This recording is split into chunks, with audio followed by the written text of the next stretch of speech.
सबसे पहला कौन सा है? नाउन यानी कि संज्ञा। नाउन यानी कि संज्ञा। तो कैसे पहचाने, कैसे पहचानेंगे कि ये नाउन ही है, ये संज्ञा है, कैसे पहचाने? 3 बात। एक, सी, फील, टच। उंगलियों पे काउंट करिए, 3 फिंगर्स आएंगी। सी, फील, टच, यानी कि ऐसी जो भी चीज जो दिखाई देती है, ऐसी जो भी चीज जो महसूस होती है, और ऐसी जो भी चीज जिनको छू सकते हैं, ये सारे के सारे नाउन हैं। जी हाँ, चाहे दिखाई देती हो तो भी नाउन है, चाहे फील होती हो तो भी नाउन है, चाहे छू सकते हो, टच कर सकते हो तो भी नाउन है। इन तीनों में से कोई एक कंडीशन फुलफिल अगर हो रही है, मतलब कि कोई एक कसौटी पे अगर वो खरा उतर रहा है, तो वो नाउन है। और तीनों भी, कई बार होते हैं कुछ कुछ चीजें ऐसी होती है जिसको आप देख भी सकते हैं, छू भी सकते हैं, महसूस भी कर सकते हैं, तो वो भी नाउन है, ऑब्वियसली वो भी नाउन है। तो हमेशा याद रखिए, थंब रूल काउंट कर लीजिए, 3 फिंगर्स काउंट करिए। सी, फील, टच मतलब नाउन। एकदम गेम ओवर वहीं पे। सी, फील, टच क्या है? नाउन है। और बेहतर समझते हैं एग्जाम्पल्स के साथ।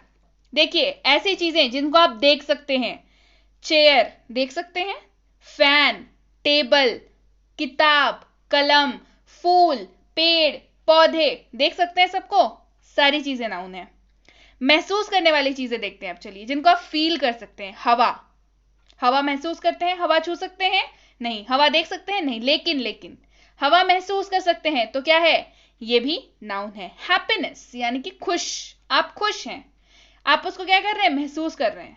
आप दुखी हैं, आप महसूस कर रहे हैं। आप बीमार हैं, आपको बुखार है, महसूस कर रहे हैं। किसी भी चीज की सॉफ्टनेस, रुई कितनी सॉफ्ट होती है, उसकी सॉफ्टनेस को देखिए। रुई तो ऐसे भी नाउन है ना, क्योंकि उसको देख भी सक रहे हैं, उसको छू भी सक रहे हैं, उसको फील भी कर पाते हैं। उसकी नरम, जितना नरम होता है वो उसको फील भी कर पाते हैं।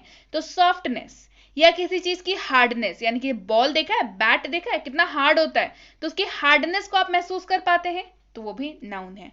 और ऐसी चीजें जिनको छू सकते हैं, चेयर, फैन, टेबल, जिनको छू सकते हैं उनके नाम तो आपको ऑलरेडी पता है। ठीक है, तो कोई भी ऐसी चीज जिसको आप कर सकते हैं सी, फील, टच, वो है नाउन। क्लियर?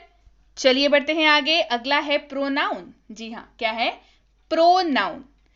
संज्ञा यानी कि नाउन को बदल करके जो शब्द हम लोग यूज करते हैं, यानी कि उसके बदले में आने वाले शब्द को सर्वनाम यानी कि प्रोनाउन कहते हैं। यानी कि ऐसे समझिए कि नाउन को प्रोनाउन ने आकर के बदल दिया, बोला कि नाउन हटो, मैं रहूंगा, यानी कि वो हो गया क्या? प्रोनाउन। नाउन को जो भी बदल दे वैसा शब्द कहलाता है प्रोनाउन, यानी कि सर्वनाम, जिसको हिंदी में सर्वनाम कहते हैं, अंग्रेजी में प्रोनाउन कहते हैं। भाई ये तो बेसिक सी डेफिनेशन, ये हम सबको पता है, लेकिन करेंगे कैसे?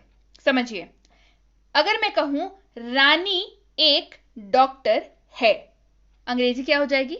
रानी इज अ डॉक्टर। क्लियर? क्या मैं ये नहीं कह सकती वह एक डॉक्टर है, शी इज अ डॉक्टर? कह सकते हैं ना भाई, वह एक डॉक्टर है, शी इज अ डॉक्टर, कह सकते हैं ना? तो देखिए क्या हुआ, रानी को बदला वह ने, रानी को बदला वह ने, यहां पे अंग्रेजी में रानी को बदला शी ने। तो देखा, नाउन को बदल दिया जिस शब्द ने, वो शब्द हो गया प्रोनाउन यानी कि सर्वनाम।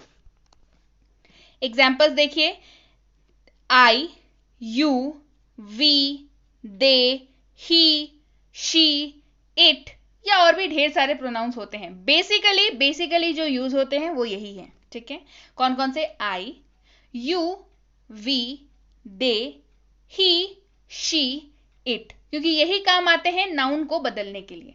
क्लियर है? बढ़ते हैं आगे और अगला देखते हैं क्रिया। थर्ड नंबर कौन सा है? क्रिया यानी कि वर्ब। तो समझिए, क्रिया को पहचानने का तरीका, शब्द के अंत में दिख जाए ना, क्या दिख जाए? ना, या फिर आप इसको ऐसे याद रख सकते हैं, जो किया वही क्रिया, और जो आप करते हैं उस वर्ड के अंत में आपको हमेशा दिखेगा ना। क्या दिखेगा? ना। कैसे? एग्जाम्पल देखिए, ईट, खा ना, दिखा ना, ईट, खा ना। प्ले, खेल ना, प्ले, खेल ना। रीड, पढ़ ना, रीड, पढ़ ना। राइट, लिख ना, राइट, लिख ना। देख रहे हैं वर्ब, ये सारी क्रियाएं क्या करते हैं, आप करते हैं, जो किया वही क्रिया। ये सारी चीजें आप करते हैं ना, आप खाते हैं, आप दौड़ते हैं, आप हंसते हैं, आप रोते हैं, आप लिखते हैं, आप पढ़ते हैं, सारी चीजें करते हैं ना, तो सबके अंत में क्या आ जाता है, ना, तो वो क्या है, क्रिया। तो जैसे ईट, प्ले, रीड, राइट, यानी कि खाना, खेलना, पढ़ना, लिखना, सोना, दौड़ना, हंसना, गाना, ये सारी क्रियाएं हैं। इसके अलावा भी ढेर सारी क्रियाएं होती हैं, ठीक है। तो जो किया वही क्रिया, याद रहेगा, अंत में होगा ना। बढ़ते हैं आगे, अब फोर्थ है एडजेक्टिव। जी हाँ, फोर्थ क्या है, एडजेक्टिव। हिंदी में कहते हैं विशेषण। हिंदी में क्या कहते हैं, जिनको पता है उनको अच्छी बात है, लेकिन जिनको नहीं पता है बता दूं, एडजेक्टिव को हिंदी में कहते हैं विशेषण। विशेषण क्या होता है, किसी भी चीज की विशेषता को बताता हो, किसी भी चीज की विशेषता को बताने वाला विशेषण होता है। ये तो डेफिनेशन होता है, लेकिन मैम पहचानेंगे कैसे, समझिए, इसको ध्यान से समझिएगा, एक कहानी के तौर पर समझाते हैं। किसी भी चीज के बारे में, चाहे वो इंसान हो, चाहे वो कोई चीज हो, आप क्या बोल सकते हैं उसके बारे में, या तो आप अच्छा बोलेंगे, या तो आप बुरा बोलेंगे, या तो आप कुछ ऐसा बोलेंगे जो ना अच्छा होगा ना बुरा होगा। वो क्या होगा, ऐसी चीजों को क्या कहते हैं, न्यूट्रल कहते हैं, है ना, न्यूट्रल कहते हैं, मतलब ना अच्छा है ना बुरा है, वो जैसा है ऐसा वैसा ही है। ना आप उसके बारे में कुछ अच्छा बोल रहे हैं, ना आप उसके बारे में कुछ बुरा बोल रहे हैं, वो जैसा है आप वैसा ही बोल रहे हैं। तो इन तीनों के अलावा कुछ और बोल सकते हैं क्या, किसी के बारे में या तो आप बुरा बोल सकते हैं, या तो अच्छा बोल सकते हैं, या तो कुछ भी नहीं बोल सकते हैं, या तो वो जैसा है वैसा ही बोल सकते हैं। तो किसी के भी बारे में जब आप अच्छा बोलेंगे तो आप किन शब्दों का यूज करेंगे, आप किन शब्दों का इस्तेमाल करेंगे, अच्छे शब्दों का चयन करेंगे, अच्छे शब्दों का इस्तेमाल करेंगे। किसी को भी आपको अच्छा बोलना है तो क्या क्या बोल सकते हैं, वो बहादुर है, ही इज ब्रेव, वो इंटेलिजेंट है, वो हैंडसम है, वो खूबसूरत है, ब्यूटीफुल, है ना, हार्ड वर्किंग, मेहनती, हार्ड वर्किंग, ऑनेस्ट यानी कि ईमानदार, इसी तरीके के शब्दों को बोलेंगे। अब इन शब्दों को अगर किसी के लिए आप इस्तेमाल कर रहे हैं, मतलब क्या है, आप उसके लिए क्या कर रहे हैं, अच्छा बोल रहे हैं, अच्छा बोल रहे हैं ना उसके लिए। ऐसे शब्दों का इस्तेमाल जब आप कर रहे हैं तब आप उसके लिए अच्छा बोल रहे हैं। यहां तक क्लियर है। अब देखते हैं किसी के लिए अगर बुरा बोलना हो, खराब बोलना हो, बैड बोलना हो, तो क्या बोलेंगे, अरे कायर है ना, कुरूप है, या फिर टिमिड है, ईमानदार नहीं है ना, धोखेबाज है, इस तरीके के शब्दों का इस्तेमाल करेंगे। किसी को भी बुरा बोलने के लिए ऐसे ही शब्दों का इस्तेमाल करते हैं, है ना। और अगर किसी के बारे में ना आपको अच्छा बोलना है और ना बुरा बोलना है, क्या बोलना है, ना अच्छा बोलना है ना बुरा बोलना है, क्योंकि है ही नहीं कुछ उसके बारे में अच्छा बुरा बोलने के लिए, तो आप क्या बोलेंगे, न्यूट्रल। लेकिन फिर भी कुछ बोलना है आपको, तो क्या बोलेंगे, एकदम न्यूट्रल सी बात करते हैं, अरे वो बहुत सेहतमंद है, हेल्दी है, बहुत पतला है, बहुत लंबा है ना। तो ऐसा ऐसे शब्दों का इस्तेमाल कब करते हैं, समझिए, जब वो वाकई में हो। अगर कोई इंसान वाकई में लंबा है तो आप उसको लंबा ही बोलेंगे, आप ये ना उसकी अच्छाई बता रहे हैं ना उसकी बुराई बता रहे हैं, आप उसमें जो क्वालिटी है वो बता रहे हैं कि वो लंबा है। कोई व्यक्ति तंदुरुस्त है तो ना आप उसके बारे में अच्छा बोल रहे हैं और ना आप उसके बारे में बुरा बोल रहे हैं, वो तंदुरुस्त है तो है, आप बोल रहे हैं कि वो तंदुरुस्त है। क्लियर। तो ऐसा कोई भी शब्द जो किसी की विशेषता बताता हो, जैसा कि मैंने यहां पे बताया, ऐसा कोई भी शब्द जो किसी की विशेषता बताता हो, किसी के विशेषण के बारे में बताता हो, ठीक है, वो एडजेक्टिव हो गया। क्लियर। चलिए बढ़ते हैं आगे, एग्जाम्पल देखते हैं। अब देखिए एग्जाम्पल के तौर पर, रानी इज अ ब्यूटीफुल गर्ल। रानी के बारे में कुछ बड़ा अच्छा सा बोलने का मन किया, क्या बोला हमने, रानी इज अ ब्यूटीफुल गर्ल, रानी खूबसूरत है, रानी बहुत खूबसूरत लड़की है ना। रानी इज अ डिसऑनेस्ट गर्ल, धोखेबाज है, डिसऑनेस्ट है, ईमानदार नहीं है, धोखेबाज है। ये क्या बोला हमने, बुरा बोला रानी के बारे में। रानी दुबली पतली है, रानी इज अ लीन गर्ल, रानी दुबली पतली है, तो वो अब वैसी है तो वैसा बोला, ना ये अच्छी बात है ना ये बुरी बात है, वो वैसी है तो वैसा बोला हमने। क्लियर, आ गया समझ में। चलिए बढ़ते हैं आगे। अगला है एडवर्ब। एडवर्ब यानी कि क्रिया विशेषण। एडवर्ब क्रिया विशेषण। अब होता क्या है, एडवर्ब ये बताता है कि काम कैसे हो रहा है, काम कैसे हो रहा है, काम हो रहा है ना, कैसे हो रहा है। It shows how the work is going on, how the work is going on. चलिए एग्जाम्पल से बेहतर समझ में आएगा।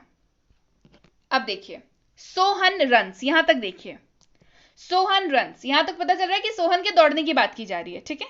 लेकिन जब हमने कहा कि सोहन रन्स स्लोली, रोहन दौड़ तो रहा है, दौड़ रहा है, क्रिया हो रही है, दौड़ रहा है, वो कैसे दौड़ रहा है? स्लोली, धीरे दौड़ रहा है। फास्ट, जल्दी दौड़ रहा है। स्विफ्टली, मंद गति से दौड़ रहा है। जेंटली, हल्के हल्के दौड़ रहा है। हरिडली, हड़बड़ी में दौड़ रहा है। रैपिडली, एकदम एकदम अंधाधुंध दौड़ रहा है। कैसे? क्रिया कैसे हो रही है? यहां पे क्रिया को जो डिफाइन करें, क्रिया जो हो रही है वो कैसे हो रही है? क्या बताया मैंने यहां पे? How the work is going on, कैसे हो रहा है काम। एडवर्ब ये बताता है कि काम हो कैसे रहा है, काम हो रहा है, लेकिन कैसे हो रहा है इसको बताता है एडवर्ब। इसके लिए ये सारे शब्द अवेलेबल है, slowly, fast, swiftly, gently, हरिडली, rapidly, है ना। इसके साथ और भी ढेर सारे हैं। बेसिकली बताता क्या है, एग्जाम्पल्स में मैंने लिए हैं इतने, और भी बहुत सारे हैं।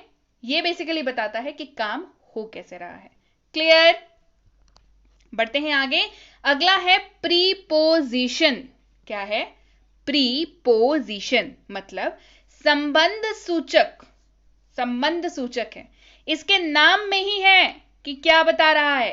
प्रीपोजिशन, संबंध सूचक, यानी कि मूलतः वस्तु की पोजीशन को, यानी कि स्थान या अवस्था को बतलाता है, साथ ही संबंध को भी बतलाता है। जी हां, याद रखिएगा हमेशा, प्रीपोजिशन अवस्था को बतलाता है, स्थान को बतलाता है, साथ ही संबंध को भी बतलाता है, क्योंकि प्रीपोजिशन को हिंदी में संबंध सूचक भी कहते हैं।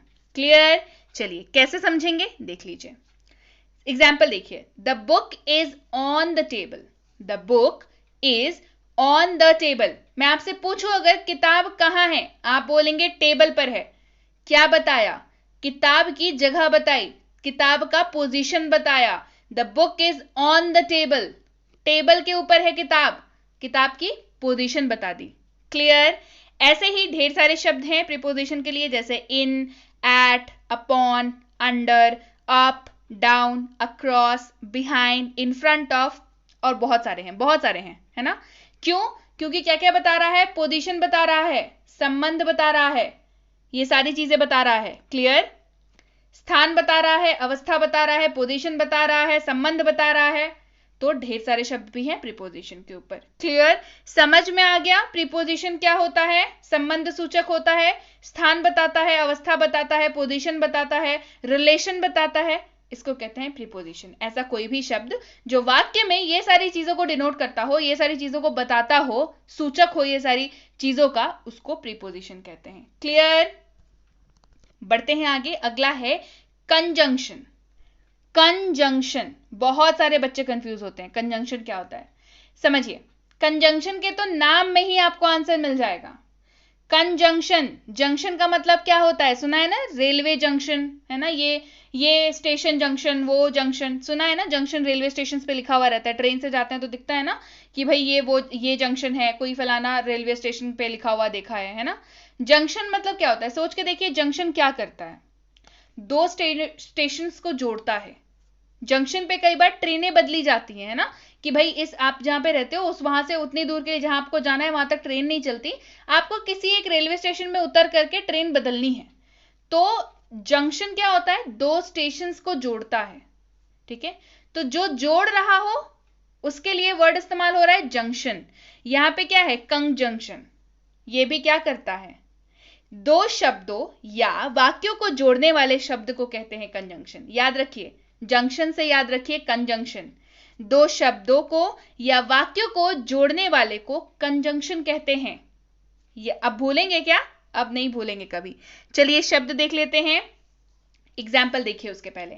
Soni and Rani are studying, Soni and Rani are studying. इस वाक्य से आपको क्या पता चल रहा है कि सोनी और रानी, सोनी और रानी। तो रानी को बोलने के लिए क्या किया हमने? और लगाया साथ में। क्या किया? सोनी को और रानी को जोड़ा। कैसे? और लगा के। तो हिंदी में और लगा के जोड़ा, और अंग्रेजी में और एंड। तो सोनी एंड रानी, तो सोनी और रानी को कैसे जोड़ा, एंड लगा के जोड़ा, तो एंड क्या है, कंजंक्शन है। इसके अलावा और, but, actually, later, both, if, now, yet, so, while, as, even, बहुत सारे कंजंक्शन है, बहुत सारे कंजंक्शन है ना, जिनको आप ऐसे समझ सकते हैं कि ये जोड़ते हैं ना, वर्ड कनेक्टर्स हैं ये, ठीक है, ज्वाइंट करते हैं वर्ड्स को और वाक्यों को। क्लियर? चलिए बढ़ते हैं आगे। अगला है इंटरजेक्शन। इंटरजेक्शन यानी कि विस्मयादि बोधक कहते हैं इनको। कैसे पहचानेंगे, समझिए। इंटरजेक्शन जो है ये अचानक आई फीलिंग या भावना या उत्साह या एक्साइटमेंट को दर्शाता है। अचानक से आई हुई फीलिंग या एक्साइटमेंट को दर्शाता है। कैसे? सबसे पहले तो जान लीजिए कि इसका जो साइन है वो ये होता है, एक लाइन नीचे dot, this is called as exclamation sign. विस्मयादि बोधक चिन्ह कहते हैं इसे, और जाना जाता है इंटरजेक्शन के नाम से। तो मतलब क्या होता है इसका, ये कब इस्तेमाल करते हैं? एग्जाम्पल देखिए, वाओ व्हाट अ कार। आपने कोई कार देखी, ठीक है, कोई नई गाड़ी आपके मोहल्ले में खरीद के लाया, बड़ी जबरदस्त कार है। आप सुबह उठ करके आंखें मलते हुए देखते हैं, आपके मुंह से अकस्मात क्या निकलता है, वाह व्हाट ए कार, क्या कार है, अरे वाह क्या कार है। यही वाली फीलिंग आती है। तो अचानक क्या होता है, आपको एक बहुत अच्छी फीलिंग आती है, तेज एकदम बहुत अच्छी फीलिंग आती है। या आप कभी कोई दुर्घटना देख लेते हैं या कुछ अजीब सा देख लेते हैं, तो क्या फीलिंग आती है कि अरे नहीं नहीं नहीं नहीं, अरे ये क्या हो गया। इस तरीके की जो फीलिंग है, ऐसे शब्दों का जब इस्तेमाल होता है, ऐसे फीलिंग्स को डिस्क्राइब करने के लिए जिन शब्दों का इस्तेमाल होता है, उन्हें इंटरजेक्शन कहते हैं। क्या कहते हैं? उन्हें इंटरजेक्शन कहते हैं। क्लियर? कौन कौन से शब्द हैं? वाओ, बहुत खुश हैं, वाओ। ओह नो, मतलब कुछ बुरा हुआ, नहीं होना चाहिए था, गेम हार गए, खेलते खेलते गेम हार गए, ओ नो, गेम हार गए। ओ गॉड, मतलब आप अचंभित हैं, ओ गॉड मतलब कैसे हो गया, ओ गॉड। ओ एम जी, ओ माई गॉड, एक्चुअली इसको ओ माई गॉड है, लेकिन आजकल हम लोग अंग्रेजी भाषा में इसका प्रयोग ओ एम जी करके करते हैं, ओ एम जी, है ना। हुर्रे यानी कि बहुत खुश हैं, बहुत खुश, एकदम पार्टी मना रहे हैं, हुर्रे, हिप हिप हुर्रे कर रहे हैं हम लोग, ठीक है। उप्स यानी कि गलती हो गई, उप्स गलती हो गई। चीयर्स या ब्रेवो, ब्रावो, ब्रावो बहुत सुना होगा, ये सब वेब सीरीज वगैरह में आप अगर देखते हो तो सुना होगा। ब्रावो मतलब कोई कुछ बहुत अच्छा अगर किसी ने किया है ना, तो आप उसका हौसला अफजाई करते हैं, ब्रावो। क्लियर है?